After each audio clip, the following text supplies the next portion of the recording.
And I just remember seeing the paper. It said invasive, aggressive carcinoma. A breast cancer diagnosis shook Jean Hochhalter to the core. She was newly married and with a son in high school. Am I going to see him grow up, get married, graduate? All of those things. There's that great unknown. The greatest unknown was the source of Jean's cancer, but a federal report released in 2018 offered a stunning potential clue. We were breathing a deadly carcinogen. For decades, Jean and the residents of Willowbrook, Illinois, were breathing something called ethylene oxide, also known as ETO. It's a colorless, odorless gas used in chemical plants and facilities nationwide that sterilize some 20 billion medical products each year. It's often used as a pesticide, as a sterilizer, because it's so good at killing microorganisms. According to Jenna Reed, lead science and policy analyst with the Union of Concerned Scientists, ETO has also been labeled a carcinogen by the World Health Organization and the Environmental Protection Agency. The EPA says long-term exposure to ethylene oxide can increase the risk for certain kinds of cancer, including breast cancer. In recent years, the agency found it was 30 times more toxic than originally believed, with people who spend their lives near ETO facilities at greatest risk. Because it messes with DNA so easily, it really makes a lot of sense as to why this gas is something that's a real hazard to humans.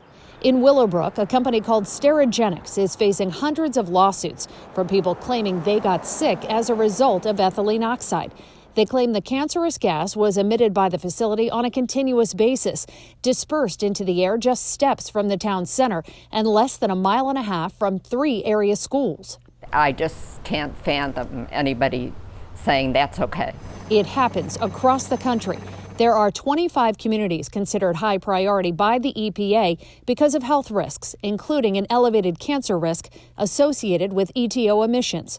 A Spotlight on America investigation found the facilities emitting ETO in almost all of those communities are within a mile of homes, schools, or shopping areas.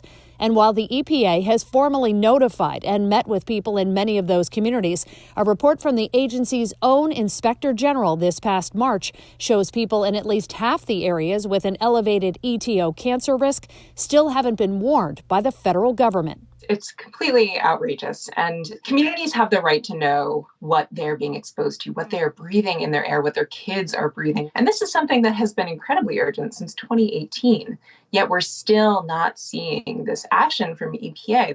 The EPA refused an on-camera interview and didn't answer our specific questions. But in a statement to Spotlight on America, the agency said addressing ETO emissions is a major priority and that it's working to review regulations and reduce emissions. Industry groups like the American Chemistry Council and Ethylene Oxide Sterilization Association say the risk has been significantly overestimated by the EPA, accusing the agency of relying on flawed science and causing undue concern. Sterigenics said in a statement it empathizes with anyone battling cancer, but is confident its operations are not responsible for causing illnesses, calling the lawsuit claims unfounded and meritless. Still, the company closed down its 2 Willowbrook facilities after facing immense pressure from residents like Jean Hochhalter. Come together as a community and fight them because it does work. And we're living proof of that. Fortunately, we're living proof of that. I'm Josie Sturman for Spotlight on America.